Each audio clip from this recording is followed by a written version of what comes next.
So I'll go ahead and just give you an overview of just the kind of nitty-gritty about camera trapping and cameras themselves, and then I'm also going to talk a little bit about data management. Well, first, probably about things that you can do with camera trapping, the types of studies you can do, and then at the end I'll do a little bit of data management, and I'll probably go through this pretty quickly, but feel free to ask me any questions later. Okay, let me try to get this to advance. Okay, yeah, a little bit of background on camera traps themselves. They've been around, they've been around really since the late 1890s, but in the past had been using like tripwires and track pads and would only give single shots, single photographs. In the 1980s, really is when deer hunters kind of pushed forward this idea of scouting their hunting grounds using remote cameras to figure out where would be good hunting sites. And then biologists kind of jumped on the bandwagon in about the 90s and expanding these techniques with multiple shots. Those were all film cameras back in the 90s, and then the 2000s, really not until the mid 2000s did we start to get into digital camera technology.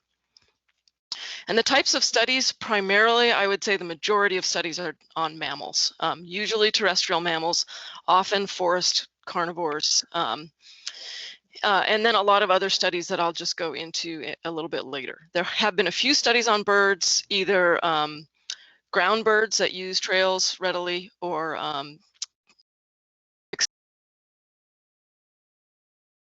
I'll give an example of using remote cameras on herps, although there are not that many studies on reptiles and amphibians. Some people just want to use remote cameras for wildlife photography, and that's great. We can give you some pointers on that. And then again, they're still used recreationally by hunters and other folks. So most of the camera types that are out there now are passive infrared. So, and all that means is just that you don't have a sender and a receiver. You just basically have an infrared sort of beam that is going out, and anytime anything that is a different heat from the ambient temperature outside will trigger the camera to go off. So basically anything, including clouds that go in front of the sun and things like that. So you have to just be aware that that's an issue.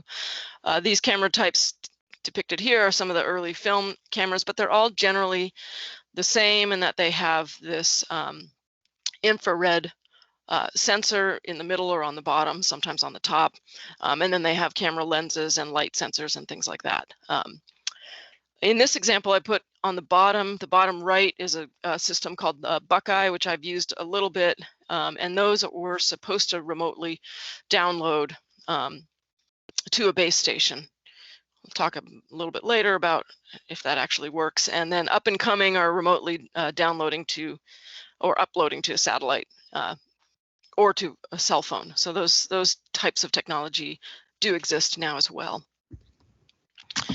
So here's just some things to consider, kind of nitty-gritty nuts and bolts of camera trapping, and here are just all the kinds of questions that I ask people when they are starting a study. First of all is, do you need protection from wildlife? So in this top example here, which is pinned on my Twitter post, is a bear attacking one of our cameras, and it would be pulling it off the tree, except it couldn't break the bungee cords. And it's locked as well, so it can't actually get it off the tree. But yeah, that is a problem. Bears attack cameras, and in order to deal with that, you need to either budget in whether you need to buy bear boxes, and a lot of the camera brands will sell bear boxes that fit their specific camera type. Second is that white flash or infrared. So if you have a white flash at night, the pictures are much better, but they're obviously going to impact animals. And I have a coyote picture here because coyotes are extremely wary of, at least in my area in the East Coast, they're very wary of humans. And so anything that looks weird in the environment, they don't like. And white flash is a deterrent. If that white flash goes off, they're going to be very nervous about that. And humans also, if you have bullet point number 3, do you need to lock the cameras because of theft? You can hide cameras pretty well, but if you've got a white flash going off, that's a dead giveaway, and so that could increase your potential for theft. What about user friendliness? Do you need to have specialized training, or are you going to leave these cameras out and have a field team run these things that might not be able to read a field manual in English or something like that? So you need to think about that. What about your price range? What about do you want still photographs? Do you want videos? And how long do you need them to last out there? Are you thinking of leaving these out in the environment continuously? If so, the cameras are just not going to last that long. I usually say their lifespan is about 3 years. So you always need to budget in for the fact that these cameras are going to go down and they're going to break, and they just don't last forever. Do you also need to protect them from weather? And so I put this jaguar picture down here in the bottom, because in the back you can see how the little thing that we do to protect cameras in tropical rainforests is we just put a little hood, and it's really just things that we make here at the lab in Virginia Tech. We make these little hoods just made out of tin, really thin tin, and that does help. It's not very much, but it actually helps quite a bit in protecting from the rain. But it also helps get better photographs in the rain, because the sensors don't get as wet, and when they get wet, they have a really hard time sensing animals that could potentially be walking in the rain. So that's just one little thing. There are other people that have tried all kinds of different things to protect their cameras from weather, but the main difficulty is rain. Although sun can also be tough, and this helps for sun to protect cameras from the sun as well. Do you need 1 or 2 cameras per station? This probably gets into what is the purpose of your study, and we'll talk a little bit more about that. Obviously, I'm using 2 cameras in most of my studies, because you can see the camera in the background. So one camera is taking a photograph, and you can see the other camera in the background. And then kind of going along with how long do you need them to last out in the environment? How often can you check them? Is this something that you're going to put this camera out there and you want to leave it up for 2 or 3 months? Or are you actually going to be able to go out and check them regularly for battery life and changing memory cards, or just malfunctions? It's surprising to some people how often these cameras malfunction, and so I tend to check them. We don't let them go more than 2 weeks, so we try to do 10 to 14 days camera checks, and so that prevents data loss. But again, I'm using them for scientific purposes. If you're really worried about data loss, you will check them as often as you can, I guess, within reason. Okay. Here's just an example of a setup that I commonly use. This is here in Virginia, and this is just kind of an old trail or an old road that's kind of growing over. I usually clear vegetation so I don't get any false triggers with vegetation blowing around in front of the cameras and causing thousands of pictures of nothing, because that's not fun to go through. And I usually back them off the trails. So I see a lot of people sometimes putting their camera traps right on the edge of the trail, and I think that will end up giving you lots of photographs of the backs of animals without getting their whole bodies or just a tail tip. And so I back them off a couple of meters from the actual trail to get a wider view. And a lot of people are surprised that even though I work on carnivores, I usually put them at about knee height. So I don't put cameras very high, because I want a suite of different species. So in this example, we were going for bobcats, coyotes, and bears. And even at knee height, if the camera is backed off, it'll get the whole bear and it'll get the whole bobcat. But if the cameras are too high, again, you will miss those bobcats. You'll probably get just their backs or something like that.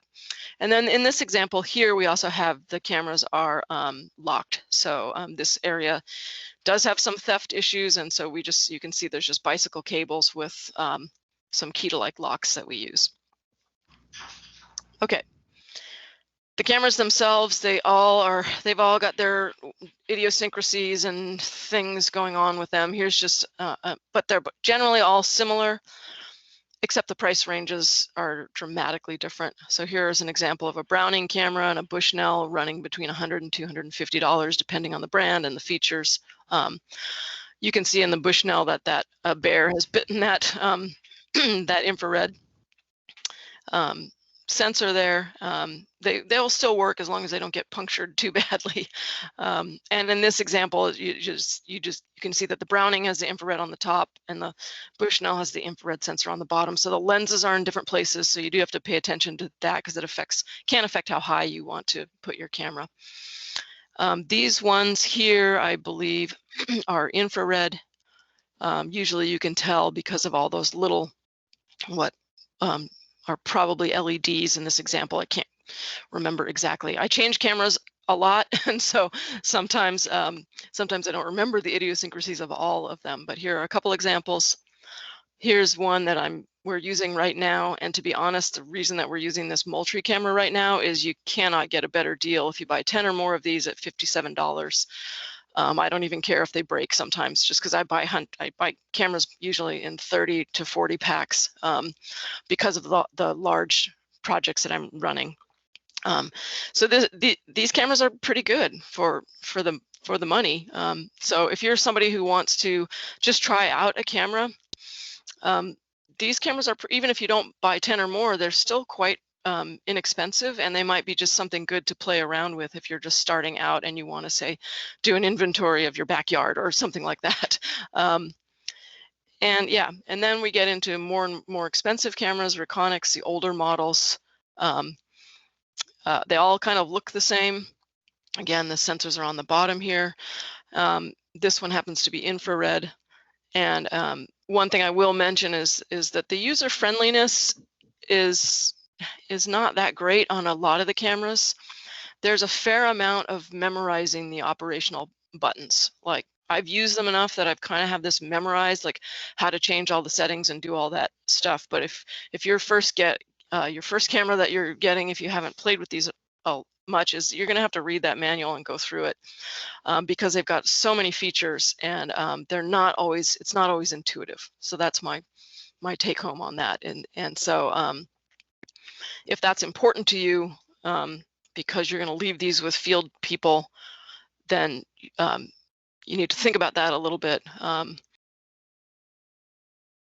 and $500 price range, and then kind of culminating with the most expensive one that I sometimes use is the Reconyx Professional Series. I'm forgetting the model number on this right now, but it's pretty obvious by the price. They're in the $500 to $600 range.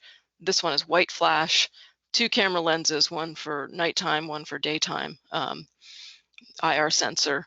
And the thing that's super nice about these is that on the right here, there's a screen that actually walks you through. Like this one you could honestly use without a manual because it walks you through the various menus with words and stuff that are it's really easy to use. So yeah, it's quite pricey, does video and pictures, and it's user friendly, but that price is usually prohibitive for a lot of people.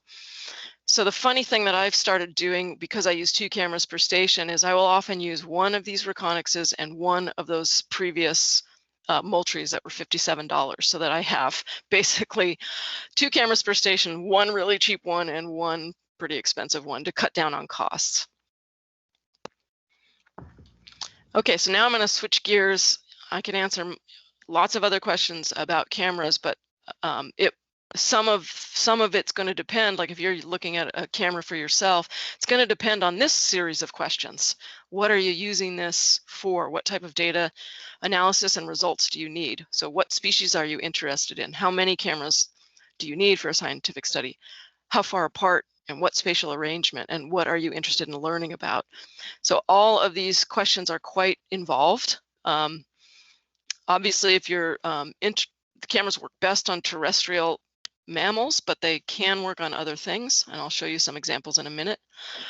And some of these inset bullet points here, are you interested in species presence or distribution across a landscape? That would be occupancy. Are you just interested in an inventory, which could be diversity? What about species activity levels? What about habitat use, for example, and then also things like population abundance, species interactions, etc., even survival. So here's some examples of different setups based on different types of species. So this one in the upper right kind of is the one that I use. So unbaited cameras, I don't use baits. I usually just set them up on trails, and I have 2 cameras per station. In the lower left, there's an unbaited set, but we're using some type of game trail or a mouse runway for this ferret type animal. What about culverts? There's a lot of use of cameras for looking at use of culverts. Do animals use them to prevent highway vehicle collisions? And this set up in the upper right with wolverines trying to get at a baited set because they need to get the photograph of their under chin pattern, which is unique for each individual. And then all the way down to a baited cubby set where an animal that it's easier to get them to go into a little cubby for some bait and get a photo of their face. In this case, this specific researcher needed to get the ear tag. Okay. So with that, let me just run through a bunch of fun different examples of what you can use camera traps for and why it's complicated to answer the question directly with what's the best camera. It really depends on what you're using it for.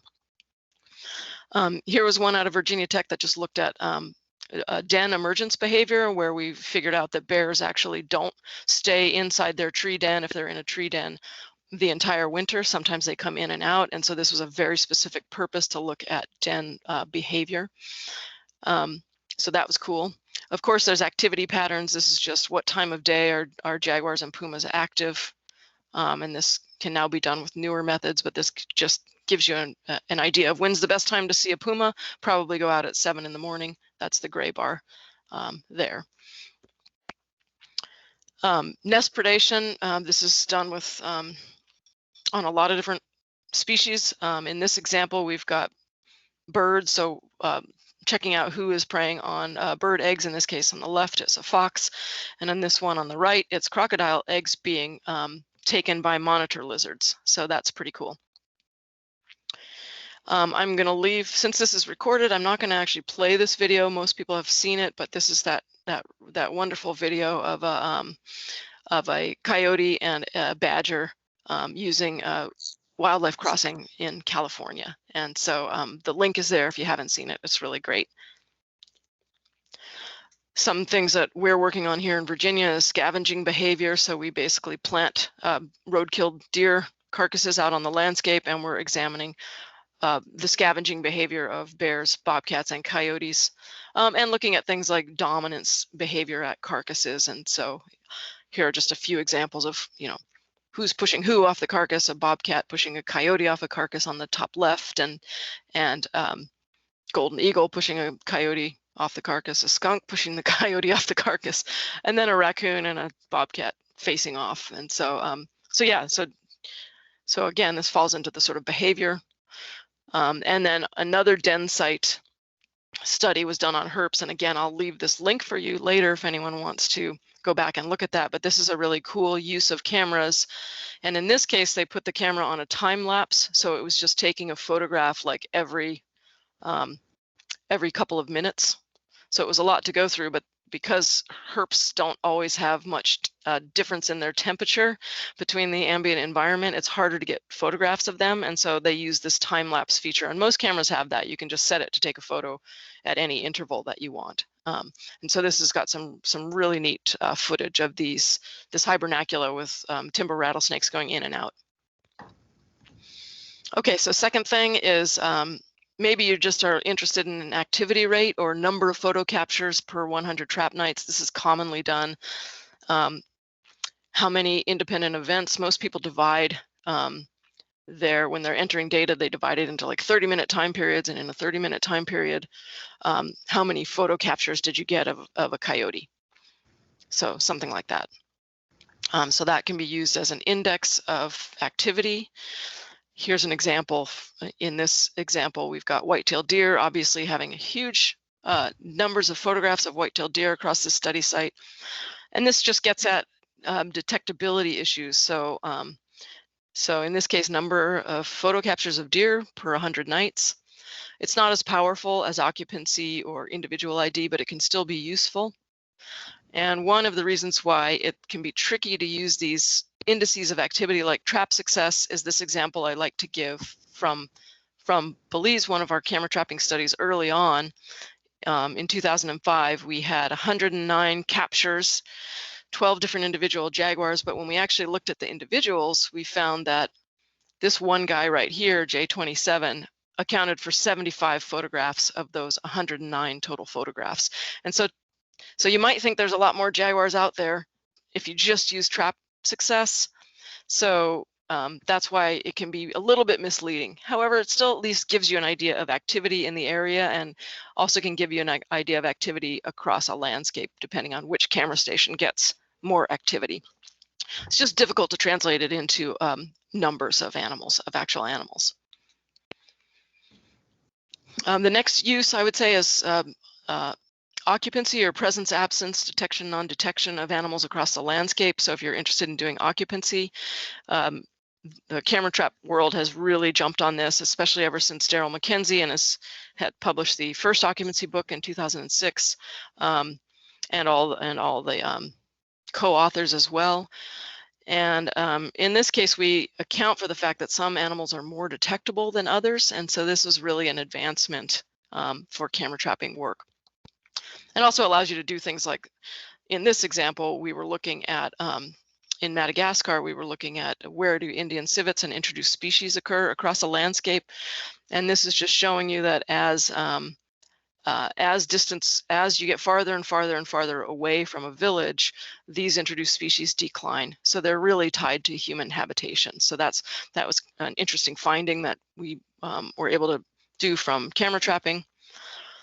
This next example, also from Madagascar, is if you can conduct occupancy modeling across multiple years. In this top panel up here, where there's 6 different species, we see that the first 2 don't really decline over time, but the next 4 in the upper right and the middle 3 panels, these native species are declining in occupancy over time. And so that's kind of a disturbing trend. And at the very bottom, we see that domestic cats are increasing in occupancy. So this is all pretty powerful stuff for species that you can't tell apart by like they don't have any individual coat patterns that are that easy to distinguish them, but you can do this occupancy style analysis, which in this case gave us a lot of power to show that native species were declining and that domestic cats were really starting to become widespread in these areas.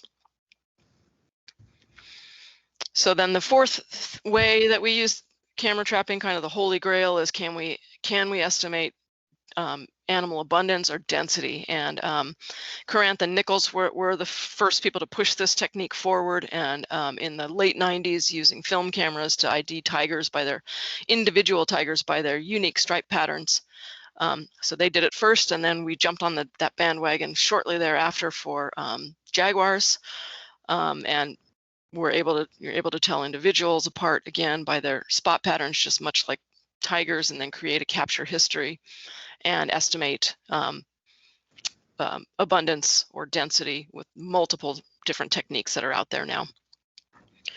This can be done not only for animals like carnivores with specific spot patterns. We did a project in Virginia on male deer. So during fall, when they've got their antlers are unique, so we could estimate deer density by their unique antler patterns. It did require baiting though, because we needed a headshot basically of these deer.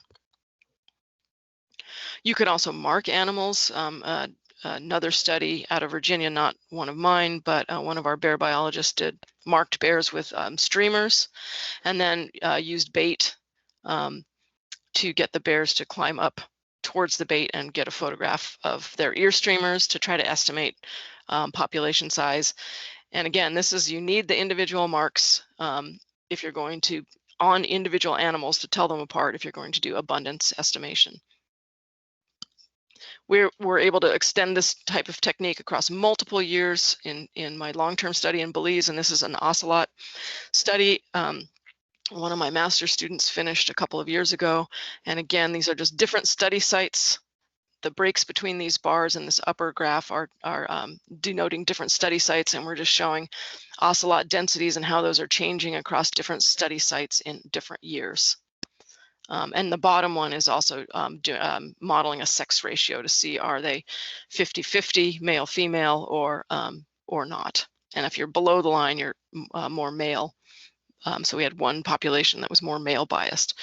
So yeah, and in the map here, this is just showing the locations of camera traps across the landscape.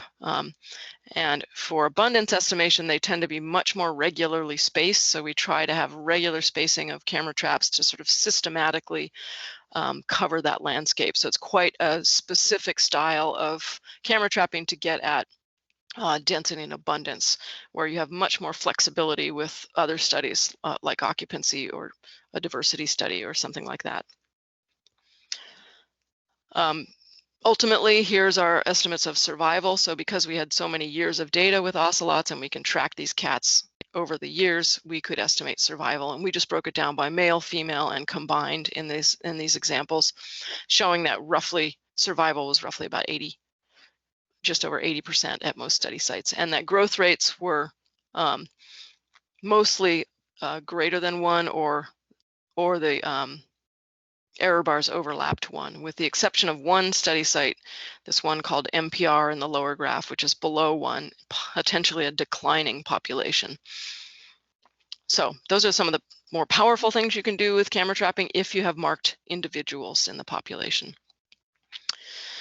Oh yeah, final thing is you can also predict where are the areas of higher density. So the dark blue in this example is showing where ocelots appear to be congregating across this landscape in different years. So that's a pretty neat use of camera traps.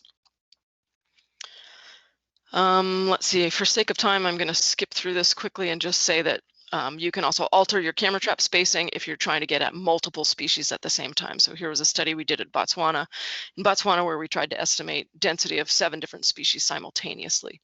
And yeah, let me just skip through this, say we were able to do it. There's the example of the paper if you're interested in looking at that. Let me skip to, I've got one more topic after I wrap this up. And so just note that this gets quite complicated, this abundance and density estimation using either spatially explicit mark recapture or mark recite is up and coming. Spatial partial identity models are up and coming, where you may only have a portion of your population marked. For example, pumas might have botflies or some scar, but not all of them have that. And so there are new techniques coming out that we're starting to use now to try to estimate density of other animals where only part of the population has natural marks.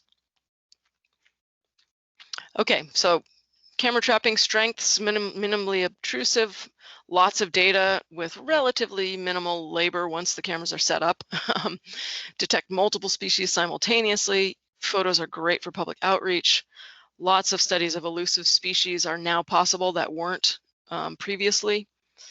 Weaknesses, it can be really costly to get this stuff up and running. The equipment malfunctions and is sensitive to weather, and you have to realize that it's electronic equipment out in often difficult weather conditions. Just be prepared, they do malfunction. Individual identification is not possible for most species out there, but there are a bunch that do have distinct marks that you can do this for. And nobody has really tackled this, although folks are starting to, that results can be sex biased for carnivores with being highly male. We get many more males than females, but there are now modeling methods, for example, just including sex as a covariate to deal with this. Okay, so I'm going to quickly, as I know I'm a little bit over, so I'm going to run through a little bit of just data management and my 2 cents on it. I realize that later in this series, you've got somebody who's going to talk specifically more about one of these techniques. Mainly, I just want to enforce the idea that entering all the data is really great to do if there's including data on humans. So you may be targeting only, for example, jaguars like I do in Belize, but we enter the data on everything else because those can all be used as covariates later on. And it's also just great as a species inventory.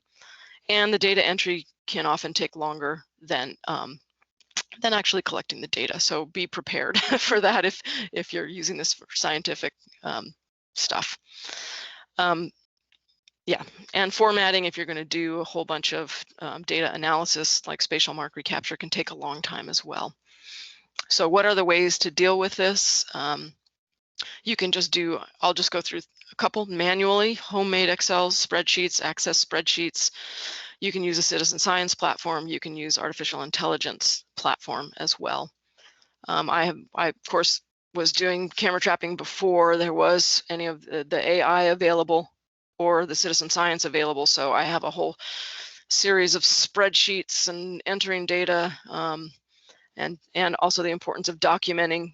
At the first time you trigger a camera, make sure you have some type of documentation of where that camera trap is. So I always use some kind of trigger card saying the date, the station, the camera number. Now I even put the time on it because cameras malfunction in weird ways, including the timestamp sometimes malfunctions. And so if you put a time on your trigger card, you can correct that later.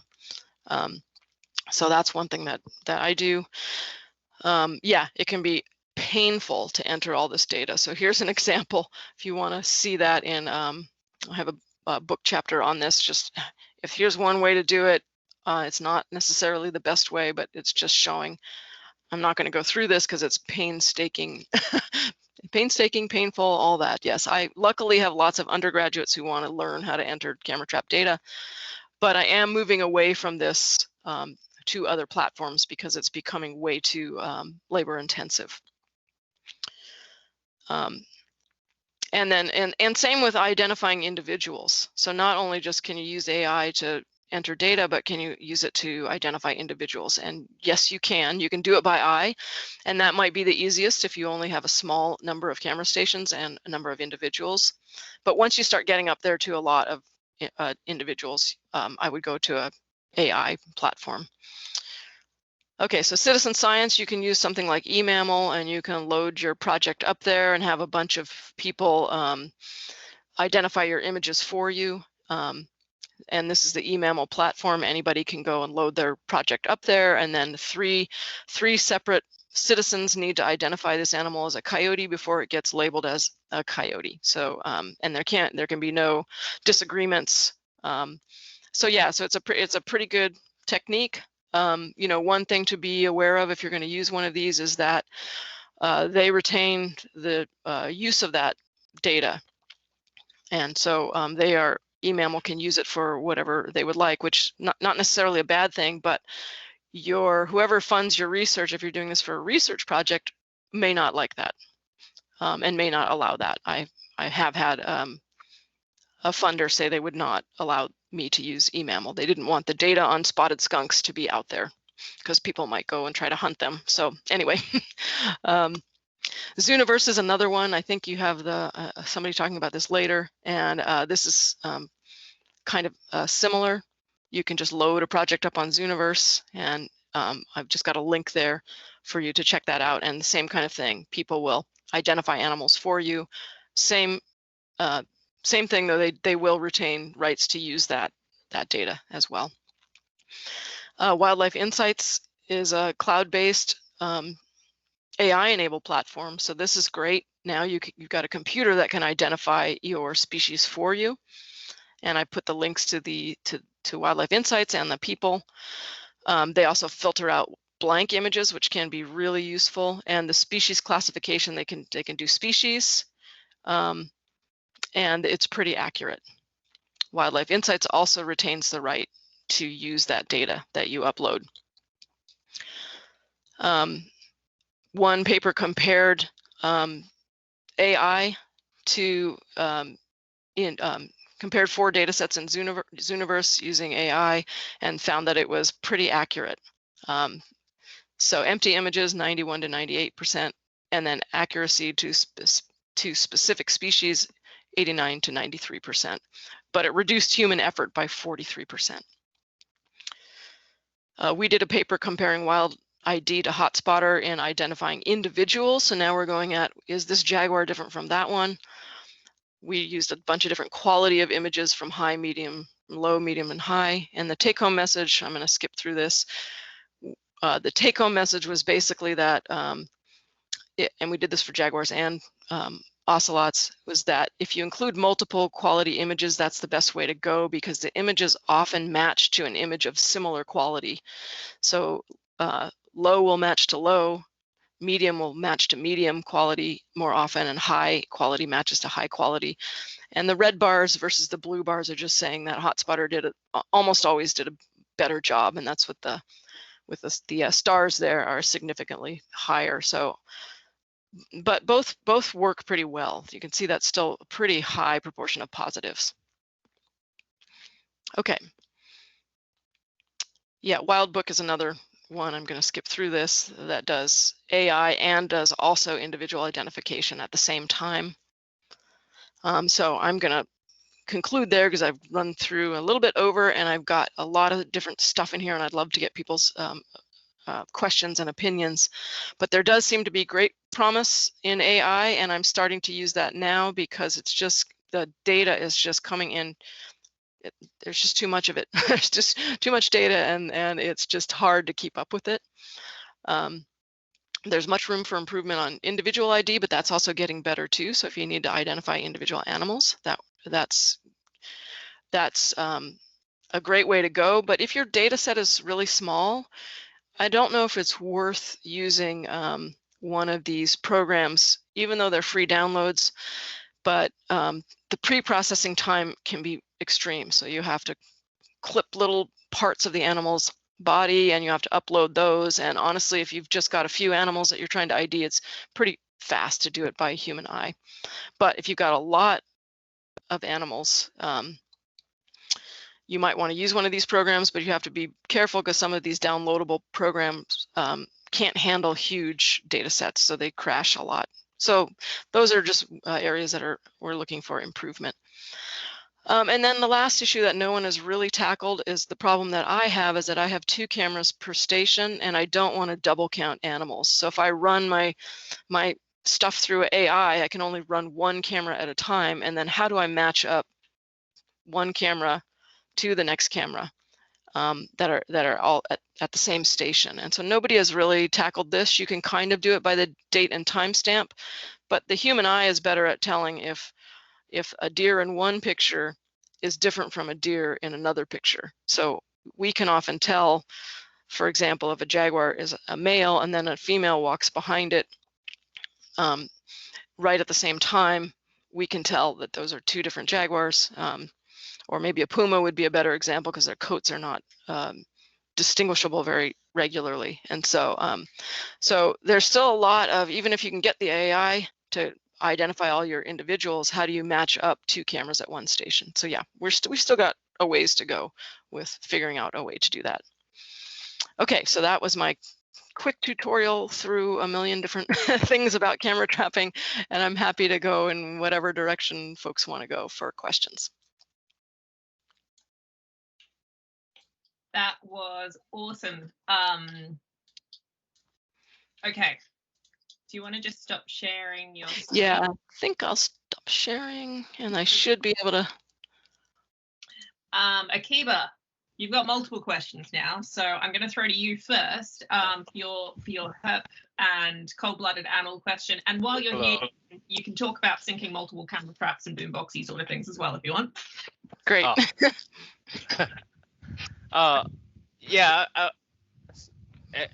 So I will just ask my question. Like, so I was wondering, why is in one of your early slides, then you had that, like, basically it's all like, it's mainly mammals, and there's very few herps in the camera traps. Is it because that you're just using the PIR sensors? Right, I think that's the main issue, is just that they don't pick up herps very well. But I think that there's room for improvement, either by using time lapses or by placing your cameras in such a way that maybe they're in an environment that would make the herps stand out a little bit. I don't think that herps always match the environment 100%. So maybe if you had them in some type of area where it could, where the background is really always like one one type of material or something like that, and as the herp goes through, it would be caught, because we have gotten herps. We've gotten turtles, we've gotten frogs, we've gotten a crocodile, you know, so they can get their photo taken, but I haven't really looked at like, oh, what was the background like? You know, was the background one specific type of vegetation that made them stand out against it, or in terms of their body temperature, or not? And so I think there could be a lot of work done in that realm. Oh, so yeah, actually that's a really interesting area, like that we're investigating. And then also I think my other, actually it wasn't really a question, it was just more another, like, so we're working with like me and my partner are more on the like technology side, but we're working with I guess now multiple camera trappers or people that run camera trap networks. And I think one of the things that we're testing out also is syncing multiple camera traps. So it sounds like if that's something of interest, is there a way to contact you, and then maybe we can like talk about like potentially including you in some experiments, or if you're interested? Oh yes, I would be very interested in that, because Okay. we are just frustrated with just, you know, having to go back through everything and try to make sure that those two animals are the same and not two different animals. And so yeah, love that. You could just you can just email me. I don't know if I have got my email, or I'm on Twitter as well. Don't worry, I'll connect you afterwards. Great. Okay. All right. Thanks, Steph. So. Yep. So Great. I think those are my questions. So. Cool. Lovely to see you, Akiba. Jackie, do you want to go next? Oh, hi, is that me? Hello. It is. Hi. That's amazing.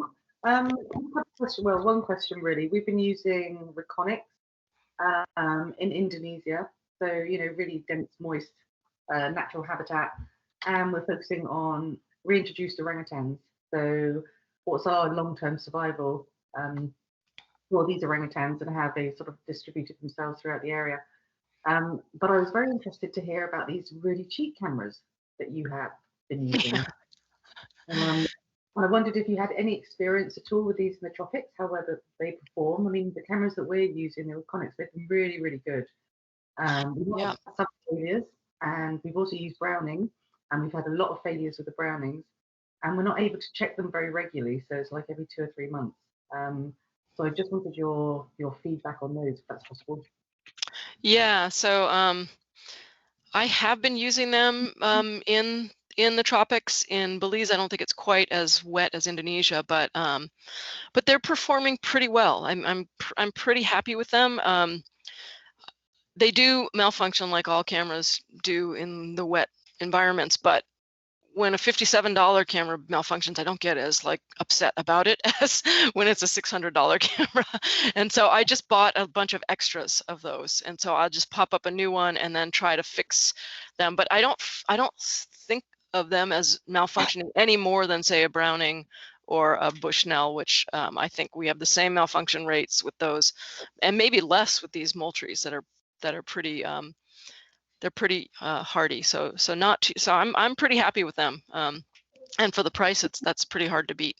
Yeah, absolutely. I think we'll try them and we'll give you our feedback as to whether. Yeah. So that'd be great. Thank you. Yeah. Alrighty, Carly, do you want to jump in? And you're going to be limited to one question at this stage. If we have time at the end, I'll throw it back to you. You're muted. Oh, okay. Hi. No, that's perfectly fine. I was wondering what your what kind of data or metadata standards you used for both keeping track of keeping track of the camera traps you have themselves, and then the images and the data as well. I know you briefly kind of mentioned the data management, but I know metadata standards and all of these things are buzzwords and hot topics in conservation tech. So I was wondering if you had insights on that. Yeah, I'm not sure I know the specific metadata standards, but I know that ours, we are pretty intense with what we enter. Like we enter like everything, and I know some people have used our examples to start their own camera trap project, but it is painful, and it needs to get better somehow. So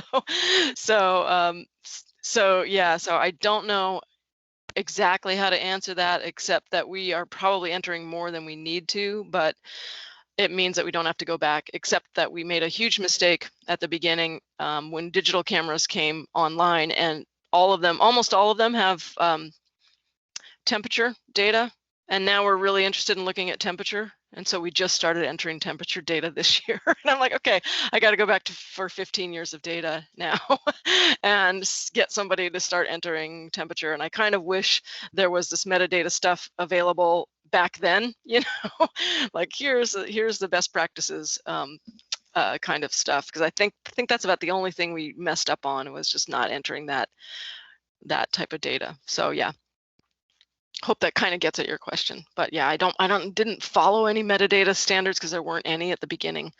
Right. Yeah.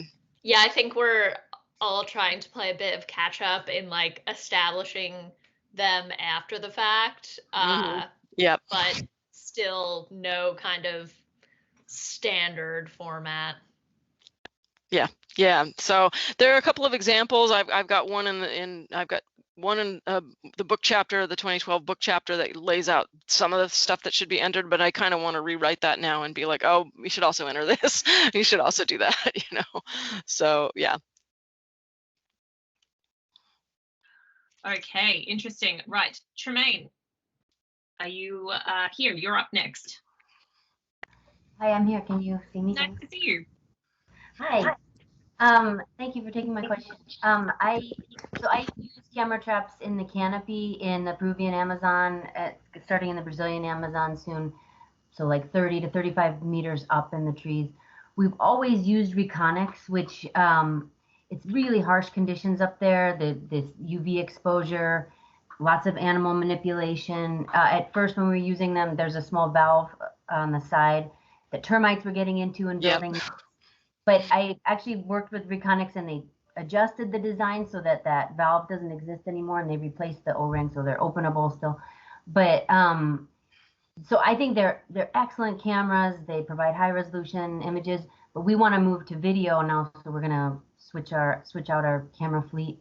And I'm wondering if we need to be spending quite the same amount of money that we do with Reconyx. Reconyx also has a really good warranty. I put that in the chat because the repairs up until I think it's like 3 or 5 years. So that's been really useful, although it's hard to move the cameras back and forth. But I agree with you on the repairs. They're really good at repairing. You know, these are the new the Reconyx videos. They repair these. They're still repairing these ones for me, and these are probably 6-7 years old now, these older ones, and they'll still repair them. They just might charge you a little bit more, but it's never more than like $30 or something like that. So yeah, they've been great with that too. I actually I've returned some that they've given me like rebate back on, which has been also cool to buy future cameras. Yeah. But so my question is, if I'm gonna change camera models, maybe there's this detection strip in the middle of the Reconyx model that the animals need to move in and out of in order to be detected and for the camera to, be activated. Does that vary within the different camera models? That's something I've had a little bit of difficulty coming to understand, because in the canopy, animals move in a different way. It's more of a 3-dimensional space. They don't move like on a horizontal plane. They move down a branch or across. So it would prefer for the whole area to be a sensitivity area rather than, having to maybe turn the camera to accommodate their movement patterns. So yeah, I wonder if you've seen differences in that. Also differences in speed or resolution. I know there are sites that check, but it sounds like you've used all of them. So it would be kind of cool to hear your personal experience. Yeah, I do think that there is quite a difference in the sort of the range, the like detection range, both like distance away, but also how wide and how tall these beams are. And so I have not done work in the canopy, but I I'm really interested in it, and I would love to see your technique or what you've done, because there's just a whole bunch of animals we're missing in our surveys, including margays and cats that don't really travel on the ground, and so I don't know specifically that answer, but I do know that Reconyx, I have a friend of mine who's worked on Reconyx, and he had them make a different sensor because he was really interested in very close range pictures of least weasels, and they had to go into a box, and the box is very small, and so they made the detection range really short in this case instead of really long. They made the detection range really short and just very wide, like the whole the whole thing, like no matter which angle this guy came in to this box, they would get it, and it had to be very close range. So that's the only example of, I think, where it sounds like they've also custom done some things for you as well with covering that hole and all that stuff. But yeah, I think that most of the cameras are much more horizontal, like you're saying, because I think they're basically built for putting on roads and trails. So that sensor is sort of like at this horizontal view. So maybe, or maybe tilting it sideways might work for you. But yeah, that's the only advice. But I have not done any canopy trapping, even though I'm waiting for someone to show me how. so I'd love to chat more about that. Yeah. Thanks for your feedback. We have a one methods paper that's coming out this month, and I've got an old one from like about 7 years ago. I'm happy to share. Okay, but great. Yeah. It's so much different in different contexts. But the paper that's coming out we have contributors from all over the world. So. Oh, awesome. Okay. I'm insight. Looking forward to that, because I'd love to see more camera trap work in canopy. Because there's just in the geotropics, almost no overlap in what's in the canopy and what's on the, especially high canopy. Oh, that's cool. That is really interesting. Yeah. Tremaine, when that paper comes out, can you send it our way, or like have an open invite to do a blog post on Wild Labs about it as well? That goes for anyone who's publishing stuff around conservation tech. So just drop us a message if we can help disseminate. Oh yeah, that would be great. It's coming at the end of the month. So. Awesome. Great. We may tap you to be a tech tutor next year, because we had next season, because we had a lot of people asking for canopy camera trapping in their registration questions. So yeah, I saw that and was like, oops, I can't answer that. I have not done it, but I would love to try it. So yeah. Well, I have some knowledge, but not all the knowledge, but I'll do what I can. Yeah. Awesome. Okay, just keeping an eye on the time. Marcella, do you have a hard finish at the hour? No, I can stay on. Okay. Yeah. We won't keep you very long, but we might take 1 or 2 questions more. Sure. Alejandro, I think you're next, talking about video. Yeah, thank you. Thank you, Marcella, and I love Feliz Friday in Tutor. Oh, thank you for that. Yeah, you're welcome. Yeah, I am now using video, and that's awesome. We have a lot of behaviors, but there is a problem when you sort that. I noticed that it's mostly about the metadata, that most of the platforms doesn't read that. I have already some answers in the chat, so thank you, those guys. But I want to ask you, like, which platform do you recommend for analyzing video? I mean, I know artificial intelligence is not for that, but just to sorting all the videos. Do you have anyone? I am now using the Sanderson method. I found the only one that works with that, but probably you have another option. So thank you. Yeah, we're going to start moving to AI. Right now, it's a painful process of doing it manually and categorizing behaviors, as you see them, and then just kind of tallying how long does that take. But yeah. It takes a long time to enter photos. It takes much longer to enter videos. And so that is something that we have just decided we've got to give up on this. Doing it manually is just too time consuming. And there are a couple of platforms that you can do that on. I just haven't used them yet, but I'm up and coming. That's like this by the end of this year, we're going to start using one of those platforms. And so if anybody has, I would love to see that in the chat if someone could, or send me an email or something about what are your experiences with video, since now we are putting a lot of our cameras on video and picking up interesting behaviors, even just for camera traps for a population study like I usually do, but we are getting a lot of mating behavior, and I don't know why the cats just think it's fantastic to mate in front of the cameras, but they do it quite often. And so it might be just because we clean the site and it's very nice, and so I have no idea, but I think we could probably write a paper on mating behavior and timing and things like that with the video. So it would be great to have some information about that. So yeah, help. Thank you. Keep us posted on Twitter, probably your experience about those platforms. Thank you. Yeah, great. Just going to plug WILDLABS here. We have a nice camera trapping group, and I think it's a perfect discussion for around video, using video specifically. We can start a thread about that. Okay. Hella Peter, you're up next. Yes, hi. Hi. So I have quite a short question. You mentioned those little protective hoods you pop on camera traps, and I was curious about how exactly you do that, because we use some bushnells in Uganda in the dry season, and we kind of baked a couple of them. We suspect it was the direct hot sunlight, and they just went fuzzy on the image quality much sooner than they should have.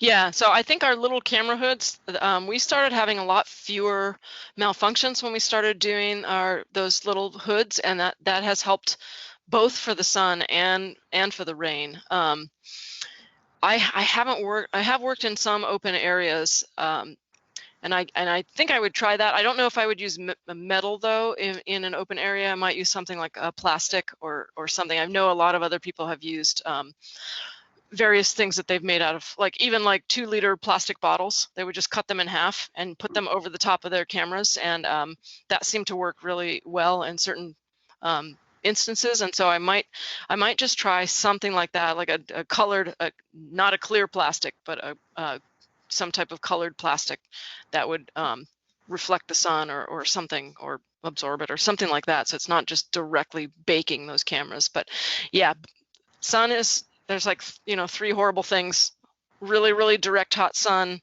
lots of torrential downpours, and then very, very cold weather that really, really wreak havoc with camera traps. And yeah, I haven't worked as much in cold weather, but I've worked in hot and rain. So I think that trying to just cover them with something would be the how I would do it.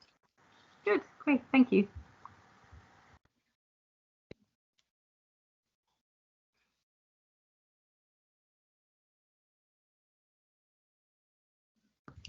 Steph, I think you're muted. I think you're muted.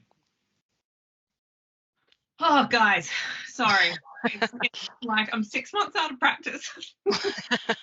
Okay, Savita, you're next. You're asking a question about data management practices. Okay. Hi, everyone. My name is Yasti from Riau, Indonesia. I'm really curious about, because we usually collecting and inputting our data about camera trapping in Sumatra in regular spreadsheet. So I wonder if we could actually using other method, or what do you think is the best practice to restore our data? But because the other like the citizens and the other argument that you. Okay, you're breaking up a little bit, but I think the question was about data, storing all that camera data. Yeah, that's a great question. I'm lucky to be at a university where we have a certain amount of storage capacity where we can just store things on servers at the university, but I was told that I was using too much of the entire college's allotment of free storage. So I actually bought my own server, and it's if you have a lot of data, that's probably a good way to go, especially with video. You can buy your own server, or you can put it on some type of cloud server, something that backs up, like mine backs up every day, so just in case something weird happens, we at least will only lose 1 day's worth, of if we've made changes to the data set or the spreadsheets or whatever. So yeah, so I think that might be a really good way to go if you can afford that. If not, maybe a cloud, buying some space on a cloud server would be one way to go. I used to do a lot of just saving on a bunch of different hard drives, and that got ridiculous and too difficult too. So yeah, having a, and I also have to have students access this data from multiple locations. So my server works, and if they get permission that I give them, then the students can access the data and work on it, both grad students and undergrads who are either entering data or categorizing behaviors or whatever. So everybody has access to that that data. So I think that that's a good way to go if you can do it.